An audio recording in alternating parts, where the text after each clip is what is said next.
This is me. How many of you are asking me what I'm gonna do when I hit 1 million followers on Instagram? Nothing. Haven't you been paying attention? I don't give a fuck. Sorry.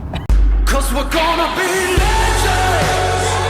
Gonna get their attention. What we're doing here ain't just scary. It's about to be legendary. Yeah, we're gonna be legends. Gonna teach them all. Got this feeling in our souls we carry. What if I told you this was the last Monday morning of your life?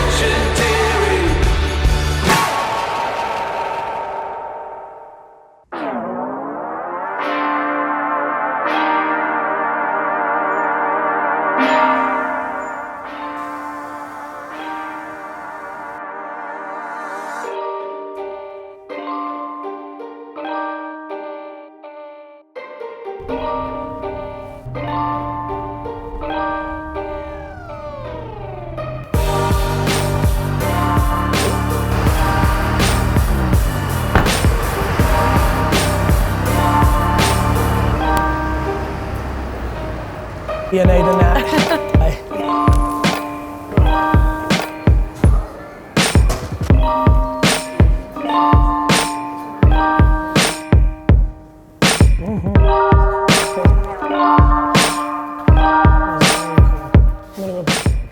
Like there needs to be an FBC, Facebook commercials. Like everybody in the, like you have to stop playing. We had an incredible meeting.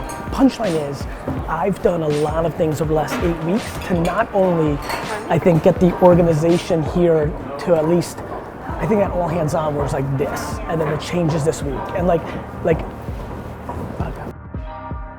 more excited about making it a bigger thing than they did before. Yeah. And if they put time, money, and resources behind it, it will be a thing. Yeah. I'm Steve Babcock. I'm the Chief Creative Officer at VaynerMedia, and I've been here for 10 months. 10 whopping months. It's been really, really good in that it's been really challenging, but in a good way, I think. It wasn't built with the emphasis on that thing. It was built on the placement of that thing. Really, really good understanding the platforms, understanding the behaviors, understanding the tricks, the hacks, all these great things. Such an efficient place for performance marketing through the social channels. And so I got really excited about the opportunity to come in and hopefully influence and add that layer of emphasis on the creative product.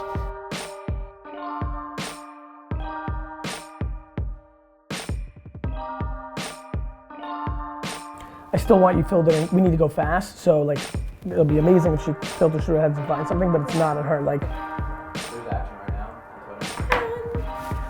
Yeah, a little bit of black coffee. Little black coffee, cool. Hi, sweetheart. Ooh, wow. Does Reed look unbelievable in the holiday card? Thank you. Wow. Thank you. Yours are gorgeous. Thank Gorgeous, you. gorgeous. Really fun. Yeah, I like it. How great is this view, huh? I started boxing. What? I started boxing. That's so crazy. That's what I'm gonna do with my next, I'm gonna start that, but I'm gonna go crazy. I'm gonna box 7 days a week. I'm gonna box. I think I'm actually gonna have a fight at 45. Maribel is one of the 4 members of a new office I've created called Office of the CEO.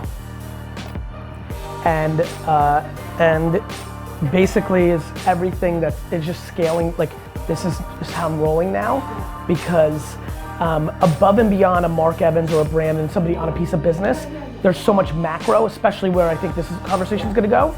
It's been unbelievably helpful. I'll let Maribel tell you a little bit about herself.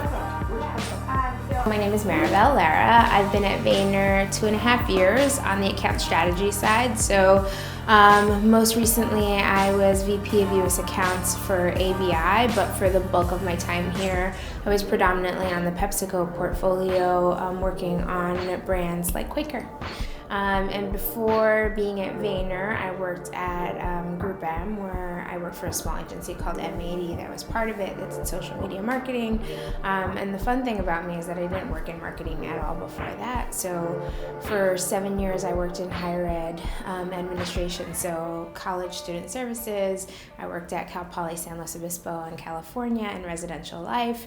My last full-time job in higher ed was at Barnard College, where I was director of college activities. So I was at Barnard when Facebook launched, and at the same time I was considering a career change, and I saw how quickly Facebook changed the way that students were communicating with each other. So I was like, there's something to this.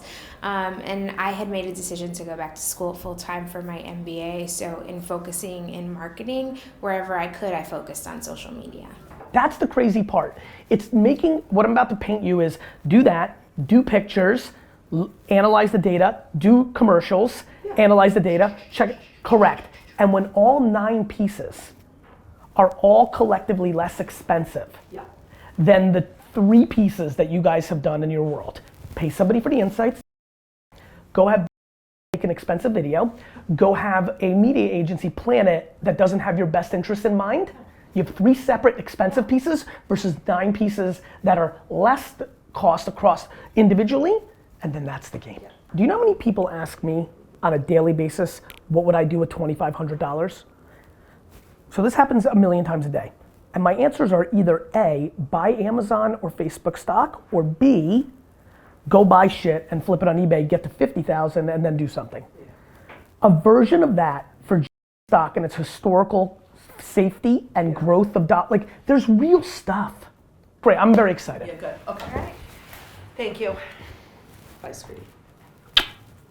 Give Lizzie my best. I will. Did you see my Giants yesterday? You know what's funny? I'm in the best mood. Yes, but even better, even better. I didn't watch any football. Pittsburgh was good. I'm not watching any football. No, I'm watching none of them. I'm done. Season's over. And so you have to understand, it's almost as if the Giants and Dolphins weren't in the playoffs themselves.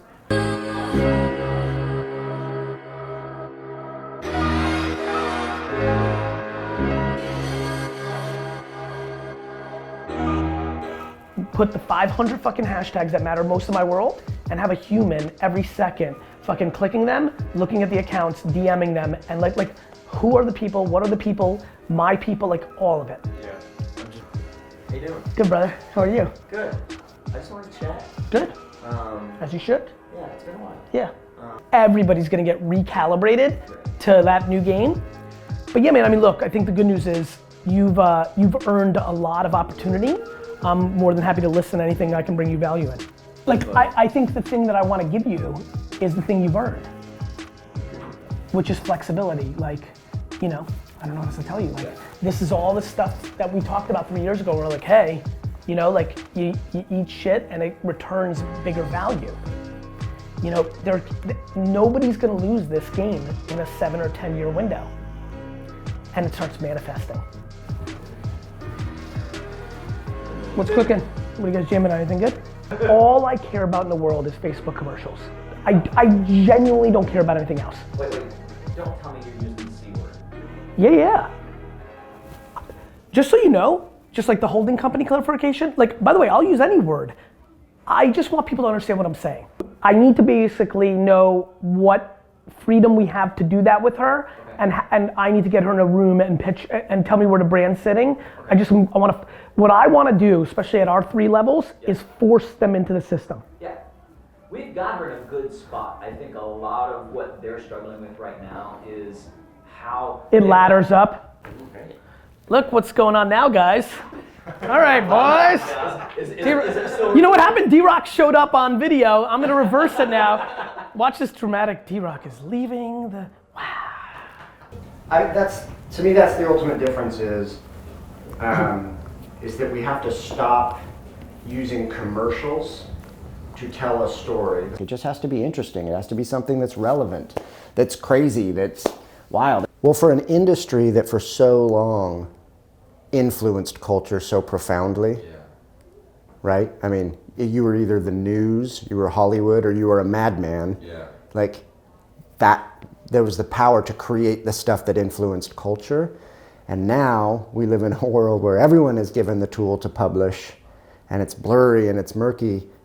I find it interesting that a lot of the ad world is behind. A lot of the ad world is the mom and dad at the party. Facebook video represents the opportunity to be more exploratory and to just try things and do things, because that's what it is. It wasn't born with a set of rules. It wasn't like you got to do it this way and this way and this way and this way.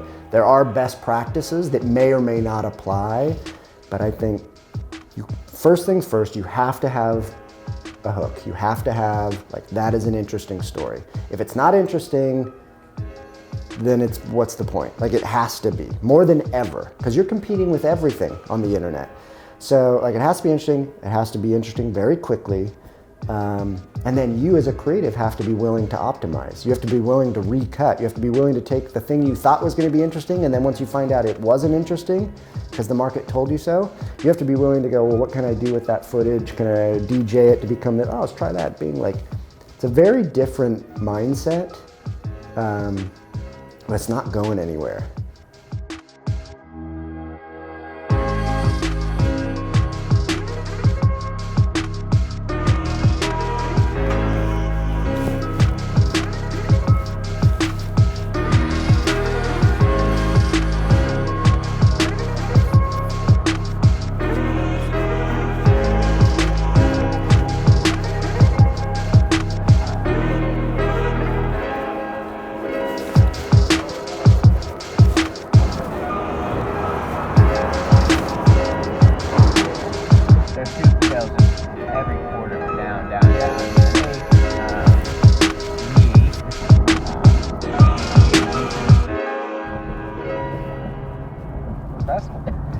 These headphones are good.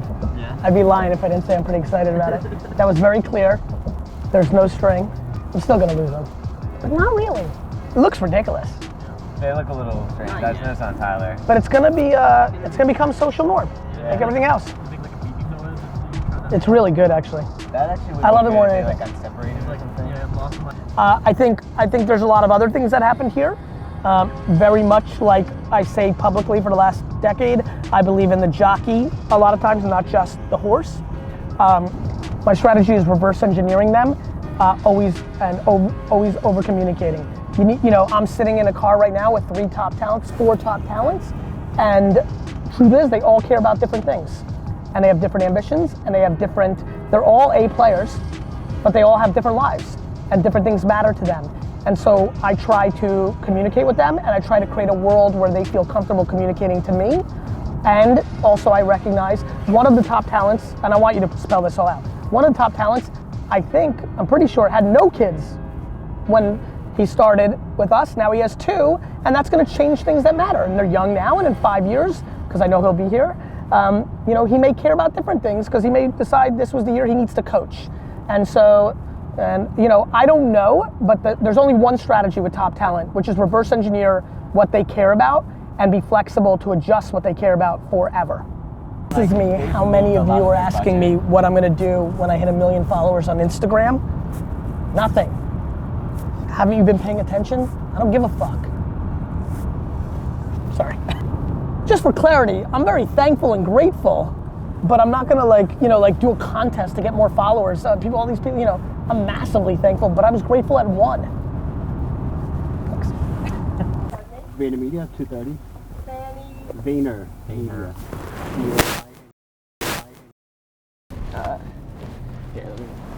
Gary, Yes, sir. any chance you could hit up my boy Bearcrafted? Bear Crafted. Bearcrafted. Yeah, what's the story? What do you write? The guy on my cycling team. What do you say there? Comment on the photo. Tell Gary I've been a practitioner for a while, but people like him make me get through the harder parts of the hustle. His name's Cedric? Cedric, yeah. Oh my God, yes, Ben and Em, I love you guys. Congrats. Can't wait to hang. The amount of people that are gonna make lots and lots of money selling stuff on eBay because of me this year is insane. Actually, go look at this hashtag, 2017 Flip Challenge.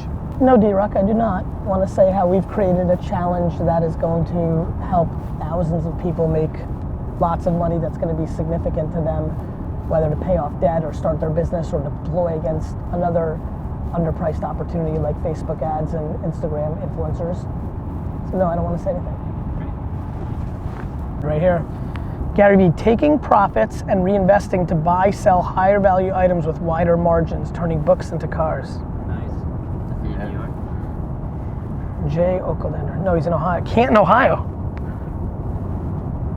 Guys, look at this though. This is money that people, and the big thesis right now is sell shit that's randomly sitting in your house.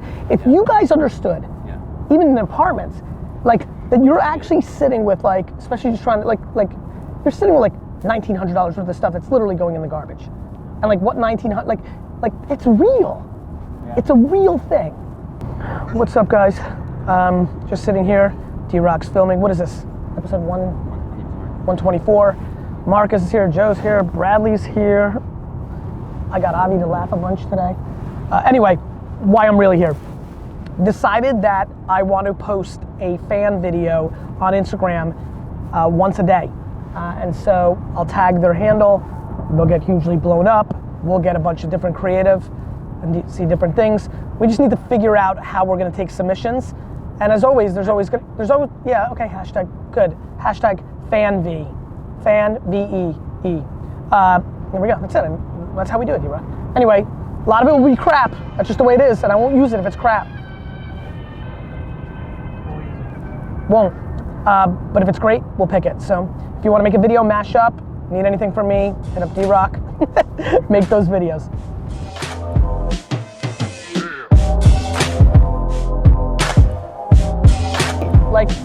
Like it's good.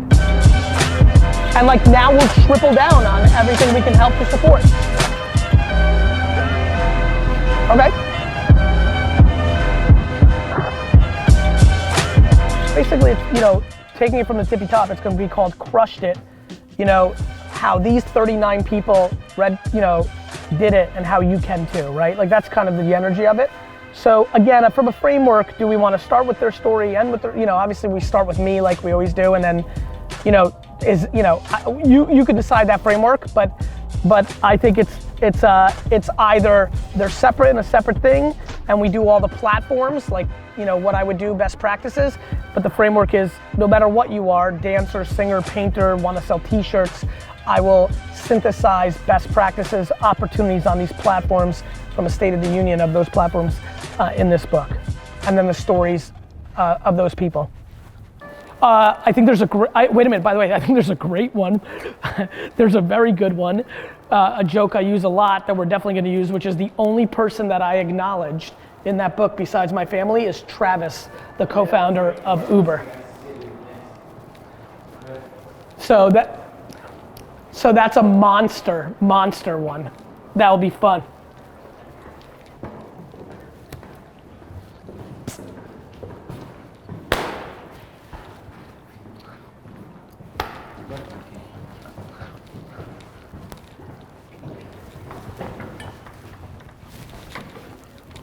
Yes. Ready to rock and roll? One of the vibe differences is speed. Is that a Sony A7? Self-awareness is the game. You know how many people listening right now that love athletics and they have a jump shot? Gary, man, thanks for doing this, huh? Of course. I really appreciate it. I know the schedule has been kind of crazy today, so it means a lot. But anyways, man, I don't want to waste any time. I just want to get right into it. To be quite honest with you, Gary, I figured the first question I'd ask you would just be a personal question, if you don't mind. Sure. About life, because that's what I'm most interested in. Okay. And it's really just, oftentimes in my household, I wait to feel good to do stuff. I'm a big Tony Robbins fan. You know Tony, right? I do. Okay, sweet.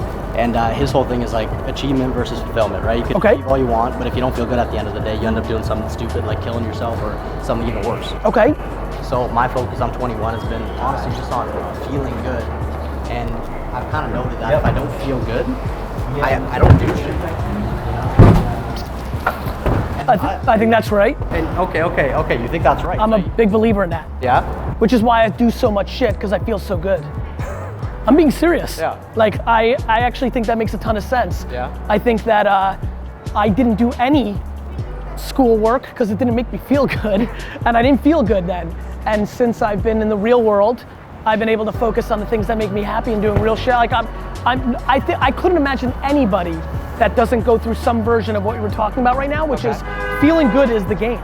And the better you feel, the more you have energy to not, either you're on offense or defense. Yeah. And when you're not feeling good, you're on defense, which means you can't do shit because you're thinking about dumb shit. Okay. And you're trying to, you know, like you're dwelling and you're not focused on being on the offense. So I think that makes a ton of sense. So go ahead. So that's a good play to make essentially. I mean, it's not just all about like hustling 24/7, just achieving. It's about making sure that inside your heart, you're feeling okay.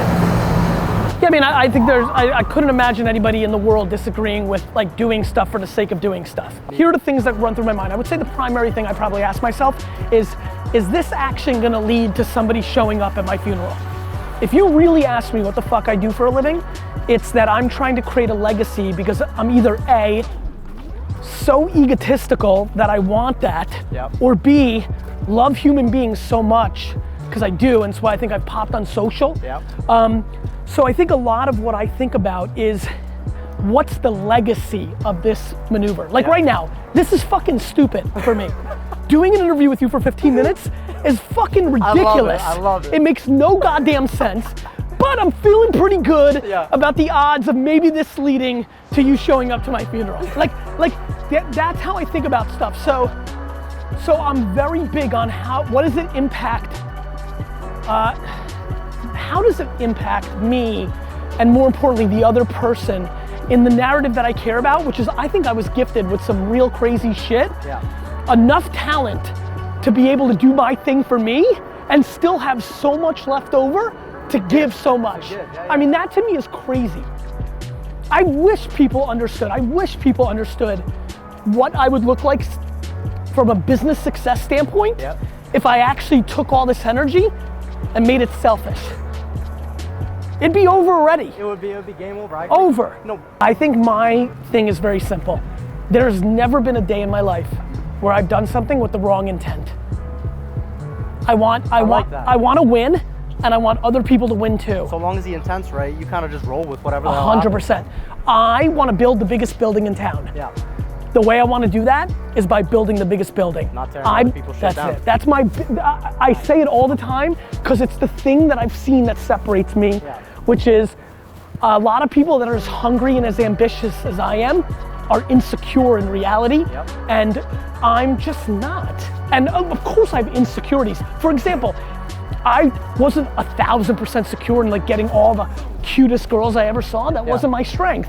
But when it comes to business, when it comes to people behavior, I just got it like that. I'll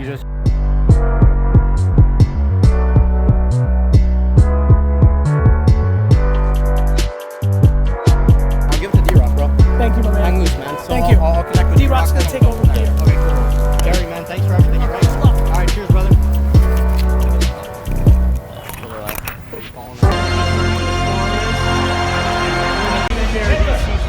So one of the great perks of selling your company to me is courtside seats. I got a big discount in buying Pure Wow by offering these courtside seats. That's right.